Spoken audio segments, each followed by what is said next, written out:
ሶና እኔ ማለት የፈለኩት ለአዲስ አመት ቻሌንጅ ራሳችሁን ማድረግ ያለባችሁ ስጠኝ አድርግልኝ ይሄ ሙላልኝ እያለን ከምንጠይቀው እስቲ እኔ ደግሞ አንተን ላመስግንህ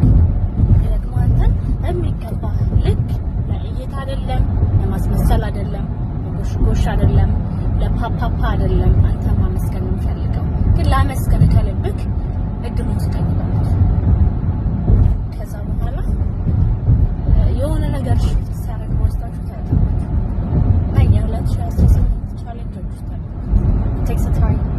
because then it takes me a long time አሁን ድረስ ራሱ እየተጋፋሁት እሱም እየተጋፋኝ እኔ ኃጢአት ልሰራ ስል እሱ አሁንም ሲለኝ እና እስቲ እናንተም ቻሌንጅ አድርጉት የዚህን ዓመት ቅዳሴ እንደ ህፃን ልጅ ነው ቀስ እያልኩኝ የተማርኩት ያለሁት እና